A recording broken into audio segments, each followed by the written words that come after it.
എല്ലാ കൂട്ടുകാർക്കും മാജിക് വേൾഡിലേക്ക് സ്വാഗതം. നിങ്ങൾക്ക് എല്ലാവർക്കും സുഖം തന്നെയല്ലേ? ഇന്ന് നമ്മളിവിടെ ചെയ്യാൻ പോകുന്നത് 2 ഐസ്ക്രീമുകളാണ്. ഒന്ന് മാംഗോ വെച്ചും മറ്റൊന്ന് മത്തങ്ങ വെച്ചും. അപ്പം നമുക്കതെങ്ങനെയാണ് ചെയ്യുന്നത് നോക്കിയാലോ?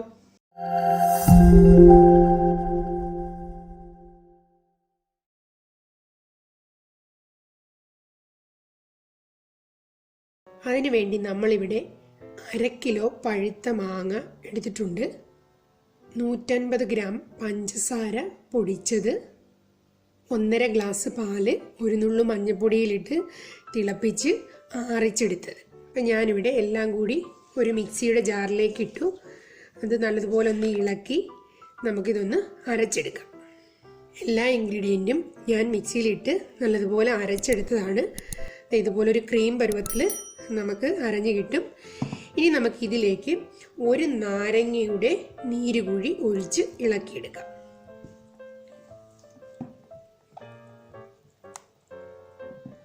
ഇനി നമുക്ക് ഈ അരച്ചു വെച്ചിരിക്കുന്ന ഈ ക്രീം നമുക്കിതുപോലൊരു പാത്രത്തിലേക്ക് ഒഴിച്ച്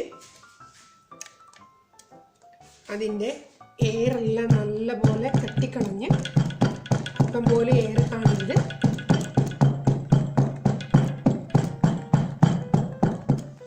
ഇതടച്ച് നമുക്ക് ഒരു നൈറ്റ് ഫ്രീസറിൽ വെക്കാം. ഇനി നമുക്ക് മത്തങ്ങ കൊണ്ടുള്ള ഐസ്ക്രീം എങ്ങനെയാണ് ഉണ്ടാക്കുന്നതെന്ന് നോക്കാം. അതിനുവേണ്ടി ഞാനിവിടെ ഒരു പാനിൽ 1/2 കിലോ മത്തങ്ങ ചെറുതായി മുറിച്ചത് എടുത്തിട്ടുണ്ട്. അതിലേക്ക് നമുക്ക് 1/2 ലിറ്റർ പാല് ഒഴിച്ചു കൊടുക്കാം. അതിനുശേഷം ഒരു 150 ഗ്രാം പഞ്ചസാര അതിലേക്ക് ഇട്ട് കൊടുക്കാം. അതിനുശേഷം ഒരു ചെറിയ സ്പൂൺ ഓറഞ്ചിൻ്റെ തൊലി ചുരണ്ടിയെടുത്തത്, ഓറഞ്ചിൻ്റെ തൊലി ഇല്ലെങ്കിൽ നാരങ്ങയുടെ തൊലി ആയാലും മതി, അതുകൂടി ഇട്ട് കൊടുത്ത് നമുക്കിത് നല്ലതുപോലെ ഒന്ന് വേവിച്ചെടുക്കാം. നമ്മുടെ മത്തങ്ങ ഇവിടെ വെന്തു. ഇനി നമുക്ക് അതിലേക്ക് ഞാൻ ഇതേപോലെ 1 സ്പൂണിന് കോൺഫ്ലവർ എടുത്തിട്ടുണ്ട്. അത് നമ്മൾ റെഡിയാക്കി വെച്ചിരിക്കുന്ന മത്തങ്ങയിൽ നിന്ന് 2 സ്പൂൺ പാല് എടുത്ത് ആ കോൺഫ്ലവർ നല്ലതുപോലെ കലക്കി നമുക്കതിലേക്ക് ഒഴിച്ചു കൊടുക്കാം. കട്ട കെട്ടാതെ ഒഴിച്ചു കൊടുക്കണം. ഇതിലേക്ക് ഒഴിച്ചു കൊടുക്കാം. അതിനുശേഷം നമുക്ക് അല്പം തീ ഒന്ന് കൂട്ടി ഇത് ഒന്നുകൂടി ഒന്ന് തിളപ്പിച്ച് ഒന്ന് കുറുകി വരുന്നത് വരെ ഒന്ന് വെയിറ്റ് ചെയ്യാം.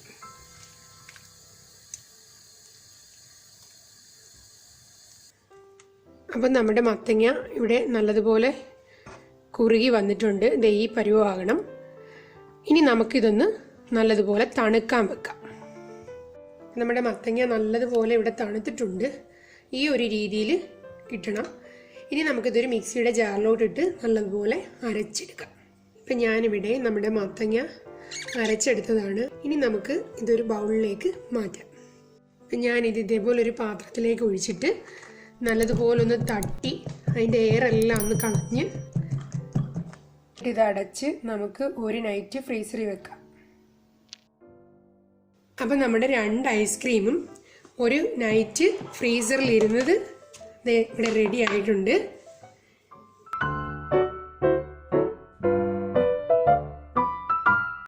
ഇനി നമുക്ക് നമ്മുടെ ഈ ഐസ്ക്രീം ഇതുപോലൊരു കട്ടിംഗ് ടേബിളിൻ്റെ മുകളിലോട്ട് ഇടാം. ഇനി നമുക്കിത് ചെറിയ ചെറിയ പീസുകളാക്കി ഇതുപോലെ എത്രയും ചെറുതാക്കാമോ അത്രയും ചെറുതാക്കി എടുക്കണം. നല്ല സ്മൂത്തായിട്ട് നമുക്കിത് മുറിച്ചെടുക്കാൻ പറ്റും. ഇതുപോലെ ചെറിയ ചെറിയ പീസുകളാക്കി നമുക്ക് ഒരു മിക്സിയുടെ ജാറിലേക്ക് ഇടാം. മത്തങ്ങ കൊണ്ടുള്ള ഐസ്ക്രീം നമ്മളിവിടെ മിക്സിയിലിട്ട് അരച്ചെടുത്തിട്ടുണ്ട്. ഇനി നമുക്കിതൊരു സെർവിങ് ബൗളിലേക്ക് മാറ്റാം. അതുപോലെ തന്നെ നമുക്ക് മാംഗോയുടെ ഐസ്ക്രീമും ഒരു കട്ടിംഗ് ടേബിളിൻ്റെ മുകളിലോട്ടിട്ട് ചെറുതായി ഒന്ന് അരിഞ്ഞ് മിക്സിയിലിട്ട് നല്ലതുപോലെ അരച്ചെടുക്കാം. നമുക്ക് മാംഗോയുടെ ഐസ്ക്രീമും ചെറിയ പീസുകളാക്കി മുറിച്ച് ഒരു മിക്സിയുടെ ജാറിലേക്ക് ഇട്ട് വൃത്തിയായി അരച്ചെടുക്കാം. അപ്പോൾ നമ്മുടെ മാംഗോ ഐസ്ക്രീമും ഇവിടെ റെഡി ആയിട്ടുണ്ട്. ഇതേപോലെ ഈ ഒരു കൺസിസ്റ്റൻസിയിൽ കിട്ടണം. നമുക്കിനി ഇത് ഒരു സെർവിങ് ബോളിലോട്ട് മാറ്റാം.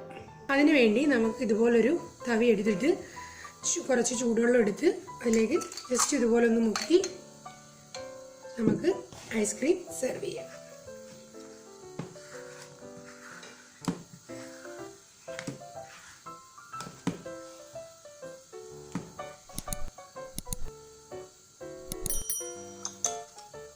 അപ്പം നമ്മുടെ മാംഗോ ഐസ്ക്രീമും മത്തങ്ങ ഐസ്ക്രീമും ഇവിടെ തയ്യാറായി കഴിഞ്ഞു. ഇപ്പോൾ ഇത് കാണാൻ തന്നെ നല്ല ഭംഗിയാണ്, അതുപോലെ തന്നെ ഇത് നല്ല ടേസ്റ്റുമാണ്. ഞാനിവിടെ മാംഗോ ഐസ്ക്രീമിൽ അല്പം മഞ്ഞൾപ്പൊടി ചേർത്തിട്ടുണ്ട്. അത് അല്പം കളറിന് വേണ്ടിയാണ്, അത് ഓപ്ഷണലാണ്. അതുപോലെ തന്നെ പഞ്ചസാരയും മാങ്ങയുടെ മധുരത്തിനനുസരിച്ച് നമുക്ക് കൂട്ടുകയും കുറയ്ക്കുകയൊക്കെ ചെയ്യാം. നല്ല ടേസ്റ്റാണ്. ഇത് നമുക്ക് ഫ്രീസറിൽ സൂക്ഷിക്കാവുന്നതുമാണ്. അപ്പോൾ നിങ്ങളെല്ലാവരും ഇത് ട്രൈ ചെയ്ത് നോക്കണം. നിങ്ങളുടെ അഭിപ്രായങ്ങൾ കമൻറ്റ് ബോക്സിൽ അറിയിക്കണം. അപ്പോൾ നിങ്ങൾക്ക് എൻ്റെ വീഡിയോ ഇഷ്ടമായാൽ ലൈക്ക് ചെയ്യാനും ഷെയർ ചെയ്യാനും, നിങ്ങൾ ആദ്യമായാണ് എൻ്റെ വീഡിയോ കാണുന്നതെങ്കിൽ സബ്സ്ക്രൈബ് ചെയ്യാനും, അതിൻ്റെ തൊട്ടടുത്ത് കാണുന്ന ആ കുഞ്ഞു മണിയിൽ ഒന്ന് പ്രസ് ചെയ്യാനും മറന്നു പോകരുത്. അപ്പോൾ നമുക്ക് അടുത്ത വീഡിയോയിൽ വീണ്ടും കാണാം. Tata, bye bye.